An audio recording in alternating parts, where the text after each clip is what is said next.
نہ پوچھ میرا حسین کیا ہے. خانم، یہ ہم دیکھتے ہیں کہ علامہ اقبال کا کلام خاص کر کے جو فارسی میں ہے وہ تو سارا ہی امام حسین علیہ السلام اور کربلا کے لیے ہے. یعنی کربلا، جیسے اچاریہ جی کہہ رہے تھے، کربلا کسی ایک مذہب کی نہیں ہے، کربلا تو انسانیت کی ہے، اور وہ جو ڈیفائنس ہے جو کربلا سے منسوب ہے وہ تو ہمیشہ حق کے لیے جڑ گئی، بے شک وہ کسی مذہب کی ہو. جی ہاں، علامہ اقبال نے بر صغیر میں جب آزادی کی تحریک چلی تو علامہ اقبال نے اس کے بارے میں امام حسین کو اپنا رہبر و رہنما اور پیشوا قرار دیتے ہوئے فرمایا کہ در نوائی زندگی سوز از حسین، اہل حق حریت آموز از حسین. کائنات میں جہاں بھی آزادی کی تحریکیں چلیں گی، حریت پسند افراد، آزادی کے خواہاں افراد، ظلم و جور و جبر و استبداد کی قوتوں سے ٹکرانے والے افراد، تو موسیٰ و فرعون و شبیر و یزید، ان دو قوت از حیات آیت پدید. یہ معرکہ خیر و شر تو ہر دور میں جاری رہے گا، لیکن اس معرکہ خیر و شر میں یزیدیت شیطان کی نمائندہ قوت ہے اور حسین وارث انبیاء ہے. تو امام حسین کے بارے میں علامہ اقبال نے جس طرح فلسفہ شہادت کو اپنے اشعار میں بیان کیا، اس سے معلوم ہوتا ہے کہ ان کی نگاہ جس انداز سے افق کربلا پر مرتکز ہوئی ہے، انہوں نے جس باریک بینی سے فلسفہ شہادت کا جائزہ لیا ہے. وہ کہتے ہیں بحر حق خواجہ معین الدین چشتی اجمیری علیہ الرحمہ کے ہم فکر ہو کر فرماتے ہیں، کیونکہ خواجہ معین الدین چشتی اجمیری نے فرمایا کہ حقہ کے بنا یہ لا الہ است حسین، سرداد نہ دست در دست یزید، حقہ کے بنا یہ لا الہ است حسین. تو علامہ اقبال کہتے ہیں بحر حق در خاک و خون خلطیده است، پس بنای لا الہ گردیده است. حسین بنائے لا الہ ہو گئے. اور پھر وہ کہتے ہیں تیغ لا چون از میان بیرون کشید، از رگ ارباب باطل خون کشید.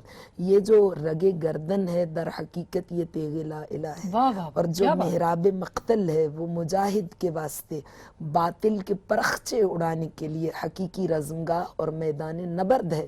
اور یہ اسی رگ گردن کا، اسی تیغ لا الہ کا معجزہ ہے کہ جس نے رگ گردن سے خنجر باطل کی دھار کو کاٹ کر سر نیزہ سوار ہو کر اپنی فتح کا ایسا اعلان کیا کہ آج تک کربلا ایک لق و دق صحرا سے نکل کر، ایک صحرائے بے آب و گیاہ سے نکل کر معلوم پڑتا ہے جیسے کائنات کی تسخیر کے سفر پہ رواں دواں ہے، اور نقارہ فتح و ظفر پہ چوٹ لگا رہی ہے، ضرب لگا رہی. جہاں دشنا و خنجر و تیر و تبر و نیزہ و تلوار کو اور آہنی اسلحوں سے مسلح لشکروں کی یلغار کو خاطر میں نہیں لایا جاتا، بلکہ ان کے پرخچے اڑا دیے جاتے ہیں. کیسے؟ پیاس کے ساحل سے زمزم و کوثر اچھال کے، اور انسانیت کی بنجر کھیتیوں پر برس کر انہیں سرسبز و شاداب کر کے حسین ابن علی ایک چشمہ زلال کی صورت میں. کیا بات ہے. اور اچاریہ جی، یہ جو فکر کی بلندی ہے اور یہ جو نظر کی جو خوبصورتی ہے، یعنی جو حسن نظر جسے ہم کہتے ہیں، جو فکر کی بلندیاں ہیں، وہ کربلا معلّہ ہو گئی ہے. تو یہ جو انسانیت کا فلسفہ ہے، اس کو ہم کیوں فراموش کر رہے ہیں؟ اور خاص کر کے ہندوستان اور پاکستان کے لوگ جو ہیں وہ امن اور محبت جتنی اس علاقے کو جتنی ضرورت ہے کہیں اور کبھی نہ تھی شاید، تو ہم کیوں فراموش کر دیتے ہیں اس کو؟ دیکھیے، جس دور میں آج دنیا پہنچ گئی ہے اس کا ایک اہم کارن یہ ہے کہ ہم حسینیت سے جدا ہو رہے ہیں، الگ ہو رہے ہیں. اور اس دنیا میں جتنے بھی فسادات ہیں، چاہے وہ ایشیا میں ہوں، چاہے وہ یوروپ میں ہوں، چاہے وہ امریکہ میں ہوں، چاہے وہ ہمارے اور پاکستان کے درمیان جو سب پرابلمز چل رہی ہیں، ان سب کا اگر حل آپ کو ڈھونڈنا ہے اور نکالنا ہے تو اس کا صرف ایک حل ہے کہ ہم حضرت امام حسین کے بتائے راستے پہ اگر چلیں گے تو ہر مسئلے کا حل نکل آئے گا. کیونکہ مسئلوں کا حل بات چیت سے نکلتا ہے، محبت سے نکلتا ہے. بالکل. جنگ بھی مسائل کو حل نہیں کرتی. بالکل. نفرت کسی بھی مسائل کو بڑھاتی ہے، گھٹاتی نہیں ہے. اگر گھٹانا ہے، ختم کرنا ہے تو الٹیمیٹلی ہمیں محبت کا راستہ چننا پڑے گا. وہ راستہ چھما کا، دیا کا، کرونا کا، سچائی کا، انسانیت کا جو حضرت امام حسین علیہ السلام نے کربلا سے پوری دنیا کو میسج دیا، وہ میسج آج بھی اسی طرح سے اتنا ہی مضبوط ہے. اور آج ہم لوگ جو